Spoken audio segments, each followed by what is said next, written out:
नमस्कार, मैं वीरेश ठाकुर हार्दिक अभिनंदन करता हूं एचपी शिक्षा चैनल पर। तो अभी रूबरू हुए आपके समक्ष सुबह की ताज़ा खबरों के साथ। तो इससे पहले खबरों के सिलसिले को शुरू करें, आपसे विनम्र निवेदन है हिमाचल प्रदेश की लेटेस्ट नोटिफिकेशन और अपडेट्स को पाने के लिए चैनल को जरूर सब्सक्राइब करें। तो पेश यहाँ सुबह के मुख्य समाचार।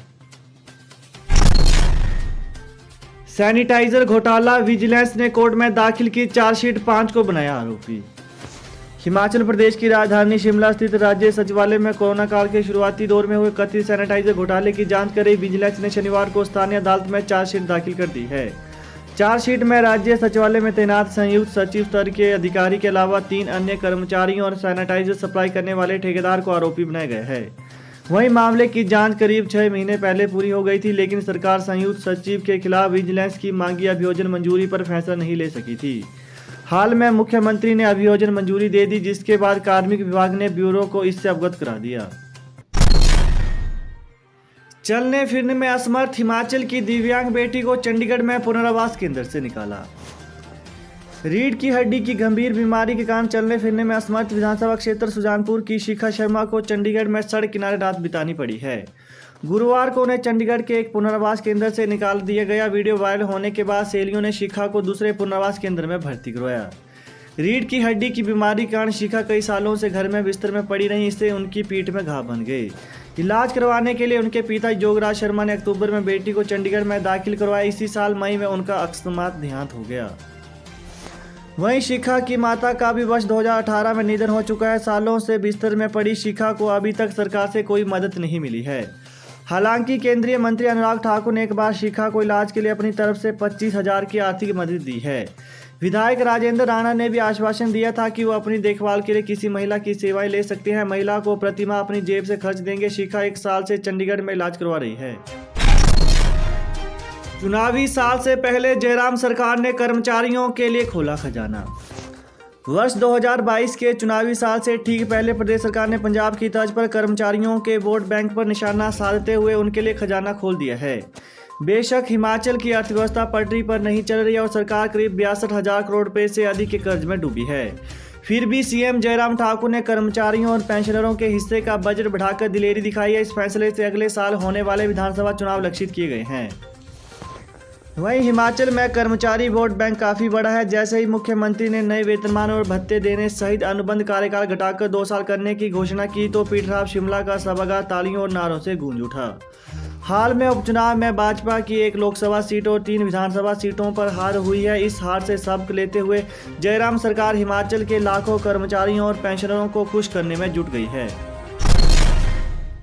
नाराज जेबीटी प्रशिक्षुओं ने प्रदेश भर में किया कक्षाओं का बहिष्कार। हिमाचल हाईकोर्ट की ओर से जेबीटी भर्ती में बीएड डिग्री धारकों को भी पात्र बनाने के फैसले के खिलाफ शनिवार को जेबीटी प्रशिक्षुओं ने प्रदेश भर में कक्षाओं का बहिष्कार किया। फैसले को लेकर नाराजगी जताते हुए प्रशिक्षकों ने सरकार से हाईकोर्ट के फैसले को चुनौती देने की मांग की है। वहीं जेबीटी प्रशिक्षकों ने कहा कि अगर सरकार ने हमारा साथ नहीं दिया तो राज्य सचिवालय और विधानसभा का घेराव किया जाएगा। वहीं जेबीटी डीएलएड प्रशिक्षित बेरोजगार संघ और संयुक्त मोर्चा के बैनर तले प्रशिक्षुओं ने आक्रोश रैलियां निकाली। प्रदेश के सभी 12 सरकारी जेबीटी प्रशिक्षण संस्थानों सहित कई निजी संस्थानों में विरोध स्वरूप कक्षाओं का बहिष्कार किया गया। जेबीटी प्रशिक्षुओं का कहना है कि यदि पहले से 5वीं कक्षा तक की कक्षाओं को पढ़ाने के लिए बीएड डिग्री धारक भी योग्य है तो प्रदेश में डाइट में जेबीटी प्रशिक्षुओं को ट्रेनिंग क्यों दी जा रही है। वहीं इसके अलावा इन्होंने बोला है कि यदि बीएड डिग्री धारकों को प्राथमिक कक्षाओं में भर्ती करना है तो प्रदेश के सभी डाइट को बंद कर देना चाहिए। सोलन में प्रशिक्षकों ने उपायुक्त के माध्यम से सरकार को ज्ञापन भेजा है। प्रदेश के अन्य जिलों में भी प्रशासनिक अधिकारियों को ज्ञापन सौंपे गए हैं। प्रशिक्षकों ने कहा कि सरकार को वर्तमान भर्ती एवं पदोन्नति नियमों के तहत ही जेबीटी भर्ती करनी चाहिए। हाईकोर्ट के फैसले को चुनौती देने के लिए सरकार को कदम उठाने चाहिए। शिमला के डाइट के बाहर भी प्रशिक्षकों ने हल्ला बोला। प्रशिक्षकों का कहना है कि जब तक सरकार मांगे पूरी नहीं करेगी तब तक कोई भी प्रशिक्षु कक्षाएं नहीं लगाएगा। वार्षिक परीक्षाओं का भी बहिष्कार किया जाएगा। जेबीटी शिक्षक मामले की जांच शुरू, कई अधिकारी भी नपेंगे। प्रारंभिक शिक्षा विभाग में जेबीटी के पदों पर अपात्र लोगों की नियुक्तियों के मामले की विभागीय जांच शुरू हो गई है। अब उन अधिकारियों पर कार्रवाई होना निश्चित है जो जेबीटी शिक्षकों की काउंसलिंग प्रक्रिया की स्क्रीनिंग कमेटी में शामिल रहे हैं। वहीं सवाल उठ रहे हैं कि जब विभाग ने जेबीटी पदों के लिए भर्ती एवं पदोन्नति नियम बनाए तो आंखों पर पट्टी बांधकर शिक्षा विभाग के अधिकारियों ने कैसे अपात्र लोगों को जेबीटी शिक्षक के पदों पर नियुक्तियां दे दी। वहीं इसमें खास बात यह है कि 3 साल पूर्व जिन अधिकारियों के समय में ये भर्तियां हुई हैं उनमें कुछ सेवानिवृत्त हो गए हैं। विभागीय जांच के दौरान विभाग में सेवाएं दे रहे और सेवानिवृत्त हो चुके सभी अधिकारियों से पूछताछ होनी है।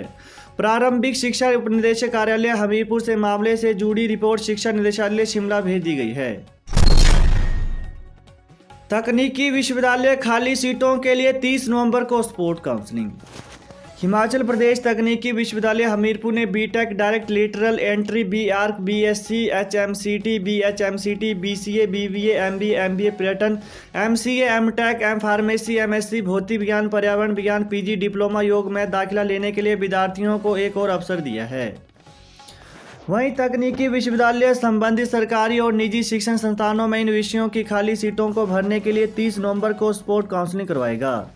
तकनीकी विश्वविद्यालय के अधिष्ठाता शैक्षणिक प्रोफेसर राजेंद्र गुलेरिया ने कहा कि विभिन्न विषयों में खाली सीटों का ब्यौरा वेबसाइट पर उपलब्ध है। स्पोर्ट काउंसलिंग में भाग लेने के लिए पात्र विद्यार्थियों को संबंधित शिक्षण संस्थान में सुबह 11 बजे आना पड़ेगा। जेसीसी की बैठक में बोले मुख्यमंत्री, करुणा मुल्क पर कैबिनेट में बनेगी पॉलिसी। जेसीसी की बैठक के एजेंडा के सभी बिंदुओं पर बात हुई। जिस मामलों में सीधा फैसला हुआ उन पर सीएम ने ऐलान कर दिया, लेकिन अन्य मुद्दों पर भी कई नए फैसले हुए हैं। सरकार ने करुणा मुल्क और सीनियोरिटी के मामलों को भी इस बैठक में चर्चा में लिया। मुख्यमंत्री ने कहा कि करुणा मुल्क आधार पर नियुक्ति के लिए मुख्य सचिव की अध्यक्षता में एक समिति गठित की गई है। यह समिति आगामी मंत्रिमंडल में बैठक में अपनी प्रस्तुति देगी। वहीं नियुक्ति की तिथि से वरिष्ठता के मामले को भी मुख्य सचिव की उपस्थिति में चर्चा में लिया गया है। स्कूलों को मिलेंगे कलाध्यापक, 7 से 10 तक काउंसलिंग बैच वाइज कमीशन के तहत भरे जाएंगे पद। हिमाचल प्रदेश के स्कूलों में खाली पड़े कलाध्यापकों के पदों को भरने की प्रक्रिया शुरू हो चुकी है। प्रारंभिक शिक्षा विभाग ने 78 पदों को भरने के लिए बैच वाइज आधार पर प्रक्रिया शुरू कर दी है। इसके लिए काउंसलिंग 7 दिसंबर से शुरू होकर 10 दिसंबर तक चलेगी। आरएंडपी नियमों के अनुसार शैक्षणिक योग्यता को पूर्ण करते और दर्शाए गए बैच से संबंधित उम्मीदवार भी काउंसलिंग में भाग ले सकते हैं। आरएंडपी नियम कार्यालय की वेबसाइट पर उपलब्ध है। राज्य मंत्रिमंडल ने हाल ही में कलाध्यापक और शारीरिक शिक्षकों के 1690 पदों को भरने की मंजूरी दी थी। इसमें जिला शिमला में कलाध्यापकों के 109 और शारीरिक शिक्षकों के 106 पदों को भरा जाना है। बैच वाइज और कमीशन के तहत इन पदों को भरा जाएगा। शिमला जिला के कई स्कूलों में पिछले कई सालों से इन दोनों ही श्रेणियों के शिक्षकों के पद खाली पड़े हैं।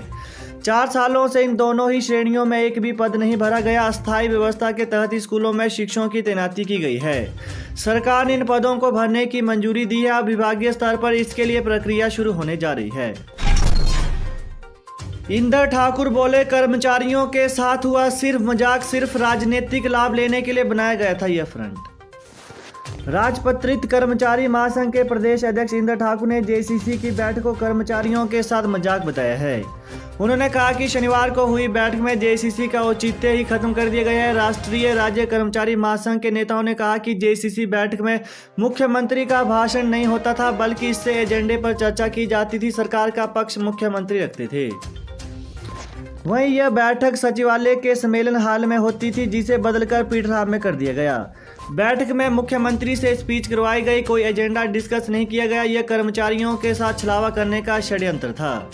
मुख्यमंत्री ने अपने भाषण में पे कमीशन लागू करने की बात कही है, लेकिन कौन सा पे कमीशन लागू किया जाएगा इस बारे में स्पष्ट नहीं बताया है।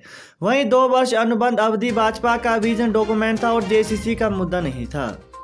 तो यही थी हिमाचल प्रदेश की सुबह की ताज़ा खबरें। तो हिमाचल प्रदेश की लेटेस्ट नोटिफिकेशन और अपडेट्स को पाने के लिए चैनल को जरूर सब्सक्राइब करें। Thanks for watching. जय हिंद, जय हिमाचल।